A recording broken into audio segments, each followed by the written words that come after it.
All right, we're speaking with Larissa Bungo, the FTC, and you're an attorney with them, right? I am. What do you do with them?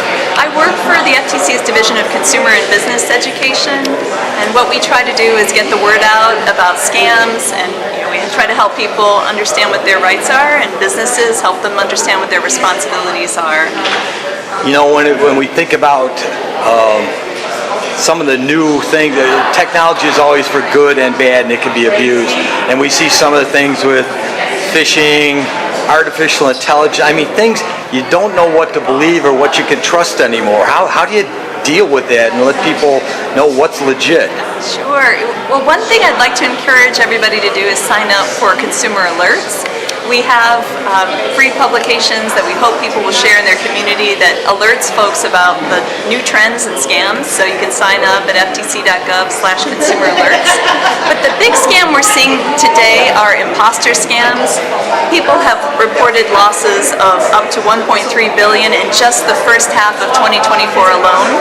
And some things that you can do to spot this scam is, they do some common things. So remember, an imposter is somebody who lies to pretend that there's someone you know so they can get your money or personal information.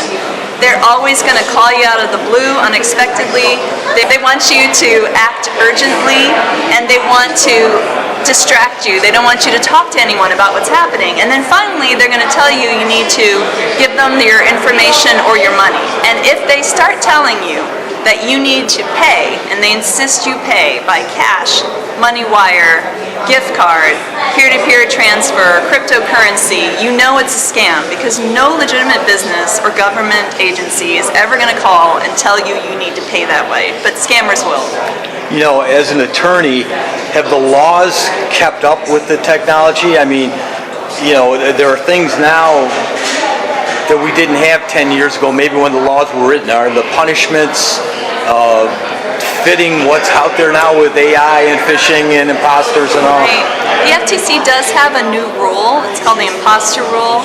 Just went into effect in April of 2024, and it's a new vehicle for us to combat these imposter scams. So if somebody pretends to be affiliated with the government, or says they're with the government, or pretends to be affiliated with a business, or says they're with the business and they aren't, it gives us a new vehicle to go after that bad business practice. But you're right, we have to stay ahead of it, and the best defense that we have is sharing information so that people don't fall victim in the first place. So we really appreciate this. Does your data suggest who these people are, or is it a mishmash? Organized crime, individuals, foreign governments? It's a mix.